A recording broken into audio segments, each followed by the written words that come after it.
कहते हैं कि बदलते वक्त के अनुसार अगर इंसान अपने आप में बदलाव नहीं कर पाता है तो फिर उसे कई तरह की परेशानियों का सामना भी करना पड़ जाता है। आज की भी कहानी में सिर्फ कुछ ऐसी होता है जिसकी वजह से ना सिर्फ एक लड़की हमेशा के लिए इस दुनिया को छोड़ के चली जाती है, बल्कि उसके बाद कई लोग सलाखों के पीछे भी पहुंच जाते हैं। वाकई में दोस्तों, आज की जो कहानी है ये आपको भी हैरान कर देने वाली है। आज की जो सच्ची घटना मैं आपको सुनाने वाला हूँ, ये घटना है उत्तर प्रदेश की। उत्तर प्रदेश का एक जिला पड़ता है बनारस, और इसी बनारस का एक थाना पड़ता है चौबेपुर। चौबेपुर थाने के अंतर्गत एक गांव आता है बर्थरा कला, और इसी बर्थरा कला गांव का रहने वाला है सतेंद्र सिंह। बात कर रहा हूं मैं 11 मार्च की सुबह। दरअसल सतेंद्र जो अपने किसी काम से बाइक लेकर शहर के लिए निकलता है, लेकिन जैसे ही गांव से बाहर पुलिया के पास पहुंचता है और जब उसकी नज़र पुलिया के अंदर पानी में जाती है तो देखता है कि पानी के ऊपर एक महिला की डेड बॉडी तैर रही है। डेड बॉडी को जब देखता है अपनी बाइक वहीं पे रोक देता है और फिर इस बात की जानकारी चौबेपुर थाने में देता है। इधर पुलिस को जब सूचना मिलती है, पुलिस फौरन अपने टीम के साथ घटनास्थल पर पहुंचती है और उस डेड बॉडी को पानी से बाहर निकालती है। लेकिन तब तक वहां पे काफ़ी तादाद में लोग इकट्ठा हो चुके थे। हालांकि पुलिस जब उस डेड बॉडी को चेक करती है तो उसके शरीर पे कोई चोट और घाव के निशान भी नहीं दिखाई देता है। पर पुलिस जब उस महिला की डेड बॉडी के बारे में वहां पे मौजूद लोगों से पूछताछ करती है तो कोई भी व्यक्ति उस डेड बॉडी का शिनाख्त भी नहीं कर पाता है, जिससे पुलिस अंदाजा लगाती है कि शायद ये महिला इस इलाके की नहीं रहने वाली है। पुलिस सबसे पहले डेड बॉडी को अपने कब्जे में लेकर पोस्टमार्टम के लिए भेज देती है और फिर सतेंद्र के ही तहरीर पर धारा 302 के तहत अज्ञात अपराधियों के विरोध में मुकदमा दर्ज करती है और इस केस की जांच पड़ताल करना शुरू कर देती है। लेकिन पुलिस के सामने सबसे बड़ा चैलेंज अब ये आ जाता है कि जब तक उस महिला की शिनाख्त नहीं हो जाता तब तक पुलिस इस केस में एक कदम आगे नहीं बढ़ सकती थी। हालांकि पुलिस अपनी तमाम कोशिश कर लेती है, लगभग 2 दिन का समय गुजर जाता है, पर बावजूद इसके ना तो कोई व्यक्ति थाने में जाता है और ना ही उस महिला के बारे में पूछताछ करता है। आखिरकार पुलिस अब उस डेड बॉडी का शिनाख्त कराने के लिए अखबार का सहारा लेती है और उसकी खबर अखबार में छपवाती है। 2 दिन के बाद जब ये खबर अखबार में छपता है और जब ये फोटो राजेंद्र कुमार देखता है तो देखने के बाद उसकी पहचान कर लेता है। राजेंद्र, जिसकी उम्र है लगभग 28 साल, जो चोलापुर थाना के अंतर्गत भोपापुर गाँव का रहने वाला है।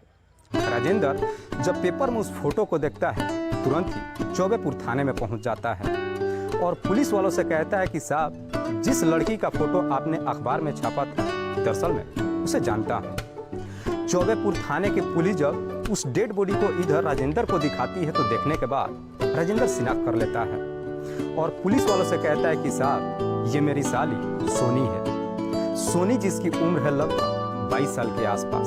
सोनी के पिता का नाम है दीनानाथ, जो भदहा गाँव का रहने वाला है। राजेंद्र जब डेड बॉडी का शिनाख्त कर लेता है उसके थोड़ी देर के बाद सोनी की पोस्टमार्टम की रिपोर्ट भी आ जाती है। हालांकि पुलिस जब पोस्टमार्टम रिपोर्ट को पढ़ती है तो मालूम चलता है कि सोनी के शरीर पर कई जगहों पर चोट और घाव के निशान तो थे ही, लेकिन पानी में डूबने की वजह से उसकी मौत हुई थी। हालांकि सोनी की डेड बॉडी की जब शिनाख्त हो जाती है उसके बाद से पुलिस भदहा गाँव दीनानाथ के घर पे जाती है। लेकिन पुलिस जब दीनानाथ के घर पे पहुंचती है तो मालूम चलता है कि दीनानाथ का पूरा परिवार घर छोड़ करके फरार हो चुका है। पुलिस जब पड़ोसियों से पूछताछ करती है तो कोई भी पड़ोसी कुछ भी बताने के लिए तैयार नहीं होता है, जिसकी वजह से पुलिस को शक हो जाता है कि शायद सोनी की हत्या उसके परिवार वालों ने ही किया है। इसीलिए पुलिस सोनी के पूरे परिवार को जहां तहां ढूंढना शुरू कर देती है। इस काम में लगभग 20 दिन का समय गुजर जाता है और 20 दिनों बाद भी जब दीनानाथ के परिवार के बारे में कुछ भी नहीं मालूम चलता है, आखिरकार पुलिस खबरियों का सहारा लेती है। जैसे ही 20 दिन का समय गुजर जाता है, आखिरकार 24 अप्रैल को एक खबरी थाने में जाता है और पुलिस वालों से कहता है कि साहब, मुझे दीनानाथ के परिवार के बारे में तो मुझे नहीं मालूम चला, लेकिन दीनानाथ मुनारी में अपने 2 भाइयों के साथ मौजूद है, जिसमें से एक का नाम है कन्हैया और दूसरे का नाम है रोशन। खबरी जब एग्जैक्ट लोकेशन दे देता है, आखिरकार 24 अप्रैल को पुलिस उस लोकेशन पे जाती है और वहां से दीनानाथ के साथ साथ उसके दोनों भाइयों को भी हिरासत में ले लेती है। पुलिस जब इन तीनों को लेकर थाने में पहुंचती है और जब दीनानाथ से उसकी बेटी सोनी की हत्या के बारे में पूछताछ करती है तो दीनानाथ रोने लगता है और रोते हुए पुलिस वालों से कहता है कि हाँ साहब, मेरी बेटी की हत्या किसी और ने नहीं बल्कि मैंने ही किया है। हालांकि दीनानाथ जब अपनी ही बेटी की हत्या की बात कहता है, ये सुनकर पुलिस भी एकदम से चौंक जाती है। दरअसल पुलिस भी सोचने पर मजबूर हो जाती है कि भला एक बाप अपनी ही बेटी की हत्या कैसे कर सकता है। लेकिन दीनानाथ जब इस हत्या की पूरी कहानी बताता है तो वाकई में इसे सुनने के बाद हर कोई हैरान रह जाता है। दरअसल दीनानाथ के परिवार में उसकी पत्नी के अलावा 4 बच्चे हैं, जिसमें 3 बेटी है और एक छोटा बेटा। बड़ी बेटी की शादी कर चुका है, दूसरी बेटी का नाम है मीना और तीसरी बेटी है सोनी। हालांकि मीना और सोनी के उम्र में मात्र 1.5-2 साल का फर्क होता है। दोनों बच्चियां जब जवानी के दहलीज पे कदम रखती है, उसके बाद से अब दीनानाथ अपनी दोनों बच्चियों के एक साथ ही शादी कराने के लिए लड़के का तलाश करना शुरू कर देता है। लेकिन इधर सोनी को जब मालूम चलता है कि उसके पिता उसकी शादी कराने के लिए लड़के की तलाश कर रहे हैं, सोनी एक दिन अपने पिता से कहती है कि मैं शादी आपके ढूंढे हुए लड़के से नहीं करूंगी। दरअसल जिस लड़के से मैं प्यार करूंगी उसी से शादी करूंगी, क्योंकि सोनी आजाद ख्यालों वाली लड़की थी। सोनी जब अपनी दिल की बात अपने पिता से कहती है, ये सुनकर दीनानाथ एकदम से गुस्से में आ जाता है, क्योंकि दीनानाथ पुराने ख्यालों वाला इंसान था।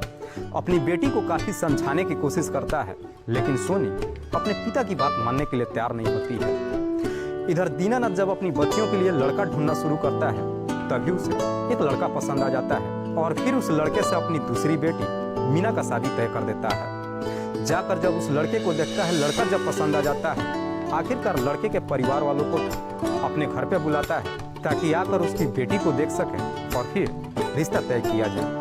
लेकिन सोनी को जब मालूम चलता है कि उसके पिता ने उसकी बड़ी बहन का रिश्ता तय कर दिया है, सोनी अब अपनी बड़ी बहन मीना को भी समझाने लगती है। कहती है कि तू पागल है, पिता के ढूंढे हुए लड़के से तू कैसे शादी कर सकती है? क्या तू उस लड़के के बारे में कुछ भी जानती है? हालांकि सोनी जब अपनी बहन को तरह तरह की बातें कहकर समझाने की कोशिश करती है, उसकी ये सारी बातें उसकी माँ सुन लेती है। सोनी की माँ जब उसकी सारी बातें सुनती है, ये जाकर के अपने पति दीनानाथ से बता देती है। दीनानाथ को जब मालूम चलता है कि सोनी अपनी बहन को भी भड़काने की कोशिश कर रही है, दीनानाथ इस प्रकार से गुस्से में आ जाता है कि गुस्से में जब घर पे पहुंचता है, अपनी बेटी सोनी को काफी फटकार लगाता है और कहता है कि कल मेहमान घर पे आने वाले हैं, इसलिए बेहतर है कि तुम अपना मुंह बंद ही रखना।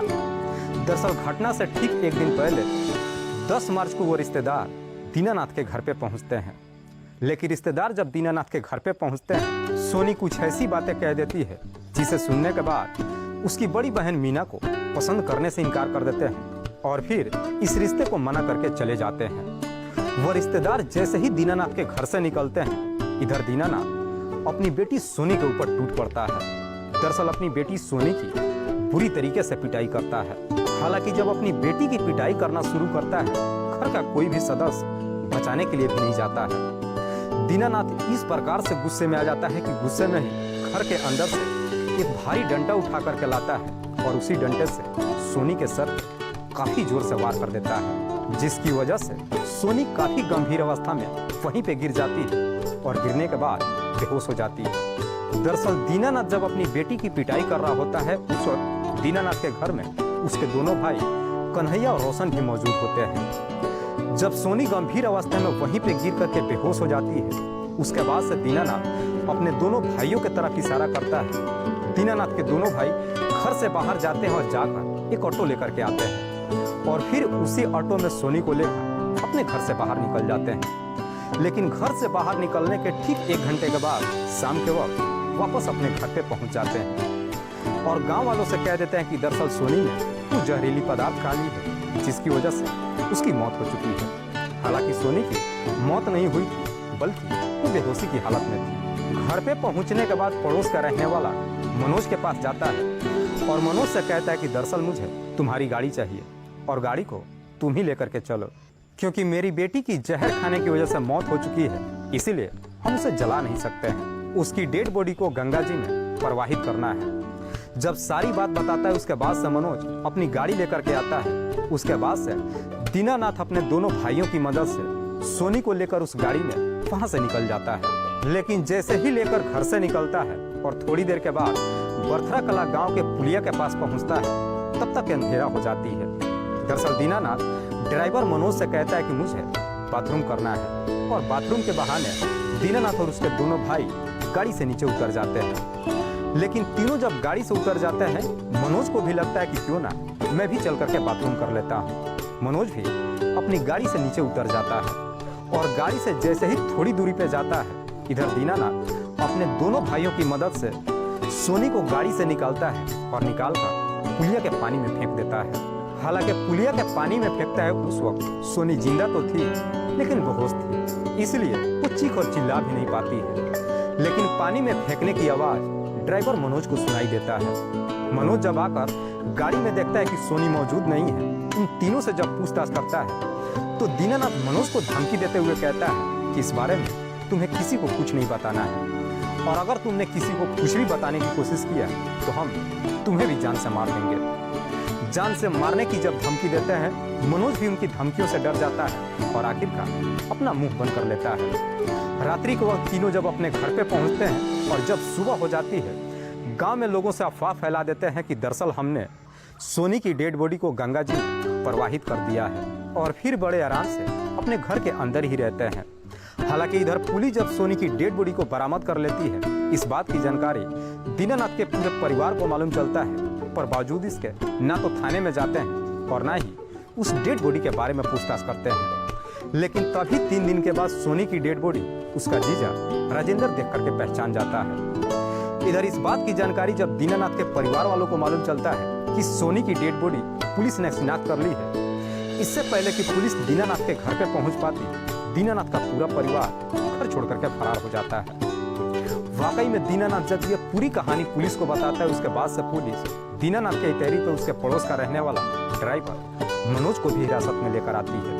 पुलिस जब इन चारों को हिरासत में ले लेती है, उसके बाद से अगले दिन जिला अदालत में पेश करती है, जहां से इन सबको जेल भेज दिया जाता है। दोस्तों, इस पूरी घटना के बारे में आप क्या सोचते हैं? आप अपनी राय हमें कमेंट बॉक्स में जरूर दीजिएगा।